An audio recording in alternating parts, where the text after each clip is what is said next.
Hola amigos, saludos, muy buenas tardes. Probablemente se habrán sorprendido ustedes del modo en que hemos iniciado este espacio. No es el habitual, un paseo a través de las imágenes que nos ofrece un lugar entrañable de Córdoba que ustedes han identificado perfectamente. Probablemente se estarán preguntando a qué se debe este inicio de programa. No es ni más ni menos el objeto de estas imágenes otro que el de mostrar justamente la zona, el lugar donde se encuentran unas instalaciones verdaderamente importantes y singulares, concretamente Osteonatur, que saben que es un centro de recuperación funcional integral y que se ubica exacta y concretamente en la calle Horno del Agua número 5, aunque como nos va a indicar enseguida su director Javier Santos, son unas instalaciones que muy probablemente dentro de no demasiado tiempo se van a trasladar a otras ubicadas en otro lugar de Córdoba. Javier, buenas tardes. Buenas tardes, José Ignacio.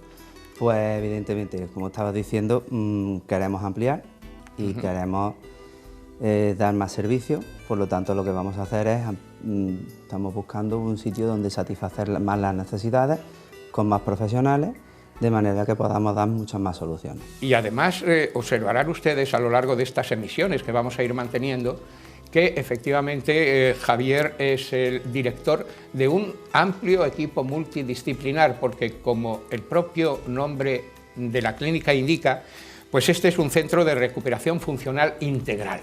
¿Qué quiere decir esto? Pues que partiendo del hecho de que el cuerpo es un todo, y todo lo que afecta al mismo es algo interrelacionado de forma permanente, es decir, aquello que nos puede alterar psicológicamente va a tener un reflejo en el ámbito físico y al contrario, ustedes están llevando a cabo una tarea en la que intervienen profesionales de diferentes especialidades trabajando en conjunto para dar solución a los diferentes problemas en las diferentes áreas que vamos a comentar ahora. Correcto. ¿Cuáles son estas? Pues lo que es reorganización cerebral, reorganización estructural, reorganización bioquímica, reorganización energética, también energética. Sí. Bueno, hemos visto también que emocional, que es un aspecto que yo creo que es verdaderamente importante. Y también apoyándonos en una nutrición que es esencial. Claro. Esencial, y en una detoxificación, es decir, quitarle las toxinas al cuerpo, sobre todo a nivel desde dentro hacia afuera, es decir, a nivel celular, para ir quitando todas las toxinas de dentro a afuera.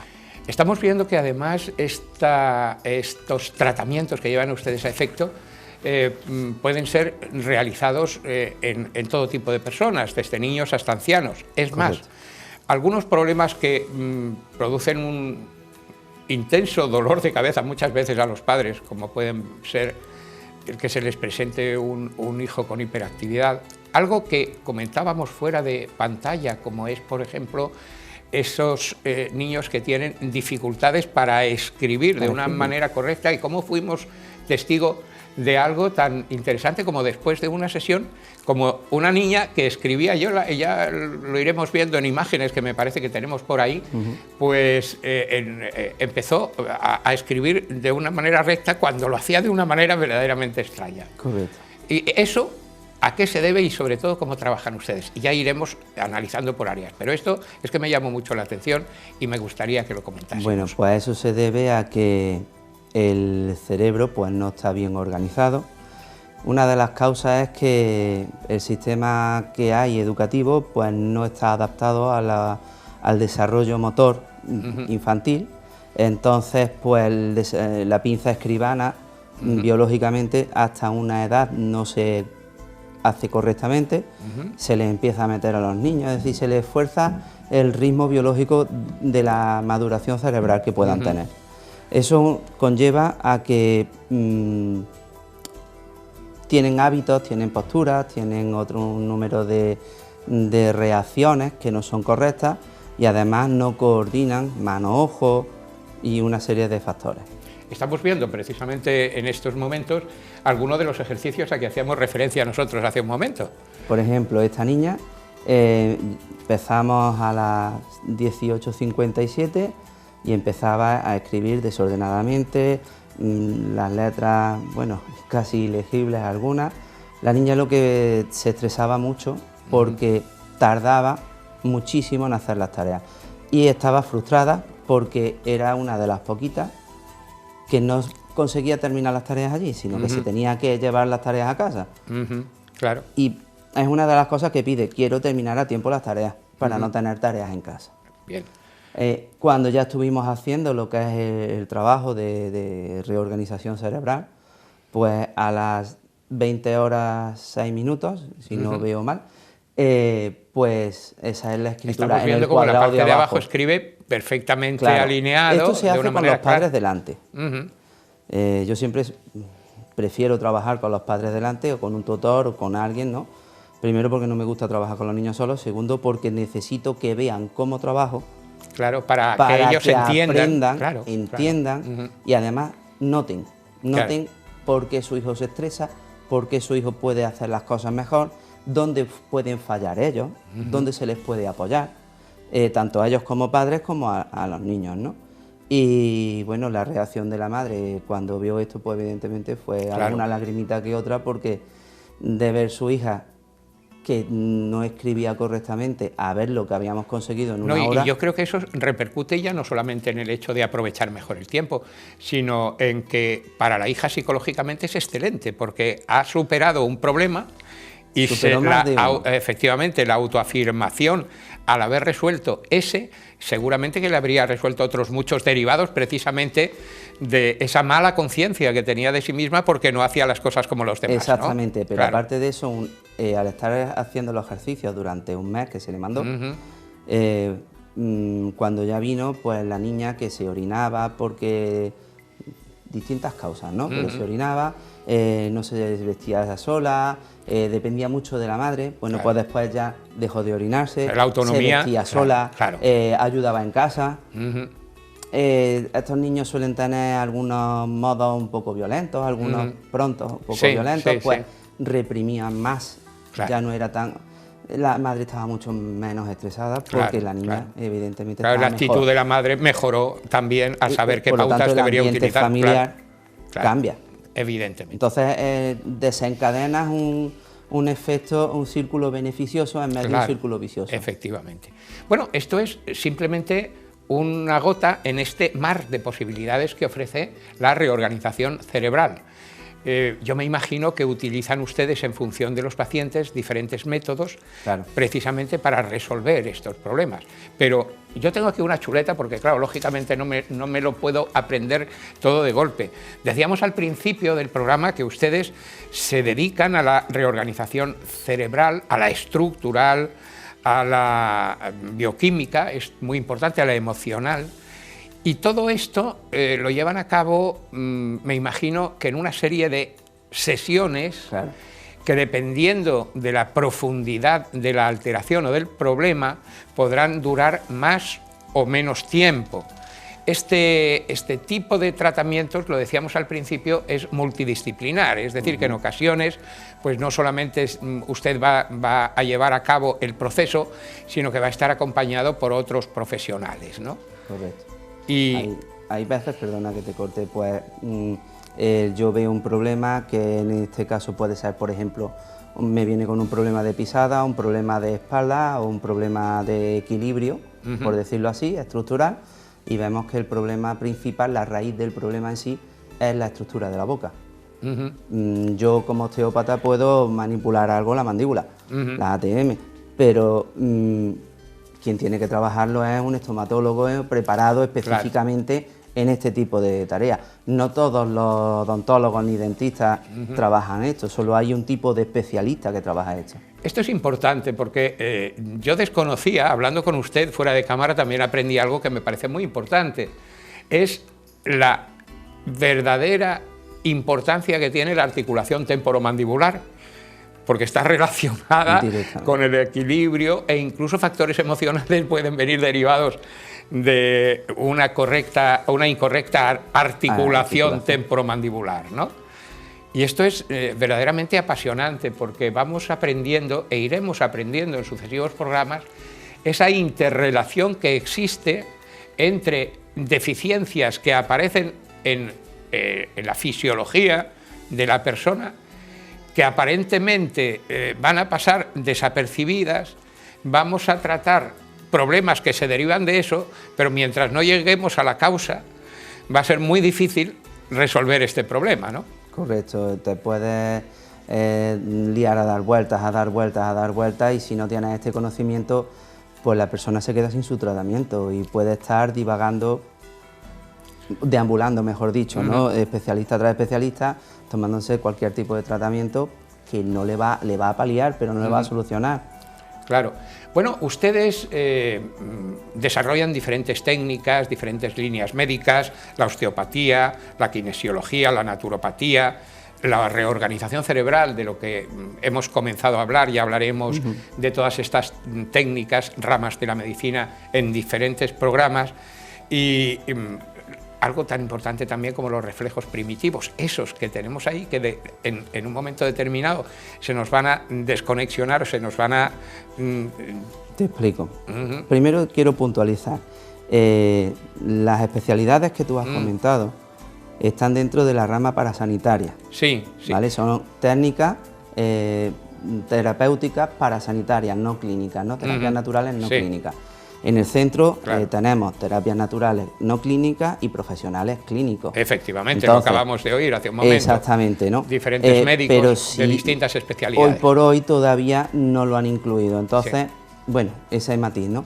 En cuanto a los reflejos primitivos, es un desconocimiento porque hay muchos profesionales de la salud, muy pocos profesionales de la salud, por decirlo así, conocen qué efectos pueden tener en el comportamiento y en la salud la integración de esos reflejos primitivos o la no integración de esos reflejos primitivos. Cuando decimos reflejos primitivos, ¿a qué nos estamos refiriendo? Pues, por ejemplo, para que me entendáis, un bebé cuando lo coges, si lo coges de los bracitos prácticamente recién nacido, ¿no? O con muy poquitos meses, o días casi, lo coges, él tiene el reflejo el instinto de andar, ¿no? Entonces el reflejo de la marcha, ¿no? Ese instinto, ese reflejo es uno de tantos. Hay otro reflejo, que es el reflejo de la búsqueda, que tú le tocas aquí, vas a buscar el pezón. Hay una serie de reflejos, ¿no? Bueno, pues, por ejemplo, los espinales son dos tipos de reflejos que lo que hacen es irritar la espalda del bebé para que esa irritación vaya haciendo que se vaya moviendo para poder girarse, ponerse boca abajo. Luego hay otro reflejo que es el landau, que lo que va a hacer es el que tú te puedas levantar, soltarte, entonces estás desarrollando la parte de arriba, y ese se encarga de separar la parte de arriba y la parte de abajo. Es decir, que el cerebro vaya madurando para saber que puede hacer una cosa independiente de la otra. Los reflejos primitivos lo que hacen es adaptar a un feto para evolucionarlo, que sea bebé, con los reflejos repetitivos, y ese movimiento repetitivo es el que se integra y el cerebro aprende. Y el bebé, al repetirlo, ya va madurando para poder ser un niño en condiciones, que pueda gatear, que pueda andar, que pueda correr. Estamos viendo que son temas absolutamente apasionantes, cada uno de ellos por sí solo ya merecía un programa. Pero acaba usted de decir algo que yo quiero llamar la atención de los espectadores con respecto a este tema. Nos dice que es una rama paramédica, es decir, no está integrada en lo que son las diferentes especialidades médicas, aunque en algunos aspectos y áreas trabajan ustedes con médicos.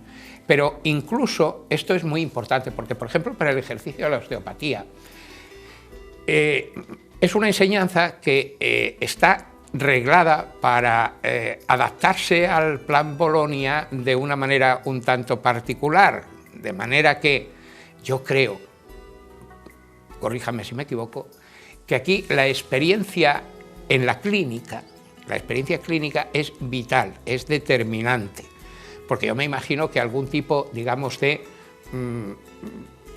autorización administrativa o certificado exigirán para la práctica de estas especialidades, ¿no? Pero claro, este se obtiene, yo me imagino que con no demasiadas horas, y que van a hacer complicado el que se pueda profundizar el hecho de que no esté reglado implica que hay muchos centros, academias y universidades que tienen programas de distintas horas. Unos hacen osteopatía estructural, otros hacen osteopatía visceral, otros hacen un programa de osteopatía visceral, otro estructural, otro de craneal y otros un programa de osteopatía integral, sí. ¿no? La osteopatía solo hay una. Sí, Lo que pasa que el hecho de que no esté homologado ni reglado, pues hace que haya oportunistas y hayan sacado distintos cursillitos. Ajá, claro. ¿Qué implica eso? Implica que si tú necesitas un mínimo de horas, porque son muchas manipulaciones y son muchos estudios los que necesitas, de hecho antes del Plan Bolonia eran 3.500 horas mínimo en Europa y ahora son 4.000 horas mínimo en Europa. También es curioso que Portugal tiene enseñanza arreglada dentro de la osteopatía es universitaria. Sí. Y Francia y otros países, Inglaterra, que lleva ya más de 100 años casi con la osteopatía arreglada, o por lo menos dentro de un sistema ya más sanitario. Nosotros pues seamos uno de los poquitos países que no hayan asistido ni siquiera haya habido una representación cuando en la Comunidad Europea ha habido una reunión de profesionales. Es que esto es tremendo, pero yo creo que en esto hay una notable dejadez, como en otros aspectos relacionados incluso con la salud o con los mismos programas educativos. Me estoy refiriendo incluso a diferentes niveles en la enseñanza media y ya incluso la superior, ¿verdad? Y esto es verdaderamente lamentable. De ahí que sea tan importante el contar con profesionales de auténtica garantía, probada garantía, porque claro, yo creo que en esta práctica la experiencia es, me imagino que fundamental, como en todo, desde luego, y como en la medicina, la convencional, quiero decir, no es ni mucho menos una ciencia exacta, pero la experiencia es esencial, elemental, para que después se obtengan buenos resultados con los pacientes.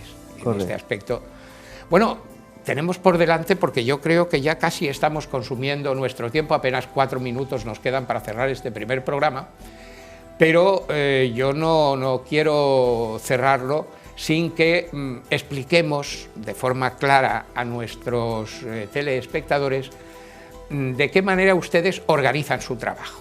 Es decir, primero, cómo accede el paciente, de qué manera desarrollan... Las fuentes de acceso son el boca a boca, lo más fundamental, por el cual puede venir una persona, un cliente. También, bueno, por las vías de publicidad que pueda haber en las páginas amarillas, que pueda haber en internet.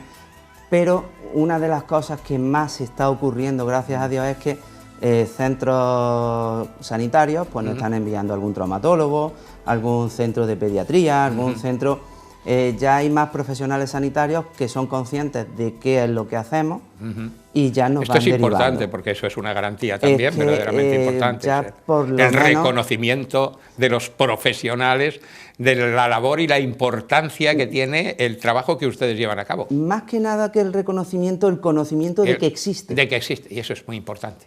Porque la gran mayoría no lo considera como que puede dar un beneficio. Claro. Entonces, las vías de entrada son siempre por derivación de profesionales, la mayoría, ¿no? Derivación de profesionales o el boca a boca, la experiencia que decía. Eso es esencial. Y cuando llega una persona, pues lo primero es ver por qué viene. Y ya dependiendo de por qué venga, pues se le hace pues una valoración, se ve cuáles son las necesidades, se intenta descubrir cuáles son las raíces de los problemas que tiene y ya si necesita de un profesional o dos, ya vamos coordinándonos entre nosotros para poder satisfacer cada una de las necesidades, evidente. Acaba de entrar el regidor para decirnos que estamos bastante pasados de tiempo y la verdad es que yo seguiría hablando durante muchos más minutos. Vamos a tener la fortuna de contar en sucesivos programas con su presencia aquí y para la próxima semana yo le había pedido que algún paciente de los que usted está atendiendo en su clínica viniese a explicar lo que es su experiencia, quizá porque para los espectadores que nos siguen va a ser más fácil entender a quien nos va a explicar lo que ha sido una determinada patología, cómo ha sido su evolución y hasta qué punto se están resolviendo los problemas que le hicieron acudir a su clínica y sobre todo, y lo más importante, el valor que tiene la actitud del propio paciente. Esto sirve para todos los pacientes en cualquier enfermedad, me imagino, la importancia de la actitud frente al problema que nos lleva al osteópata o al médico, porque yo creo que es fundamental para la evolución de la enfermedad la actitud del propio paciente. ¿Le parece, por lo tanto, que la próxima semana estemos aquí con uno de sus pacientes, si es posible? Sí, sí, perfecto. Pues muchísimas gracias, amigos, por habernos acompañado una semana más. Dentro de 7 días volveremos a estar con nuestro invitado para seguir desarrollando un tema que a mí me parece verdaderamente apasionante. Hasta entonces, lo digo siempre, procuren ser felices y reciban el saludo de José Ignacio Blanco. Hasta la semana que viene.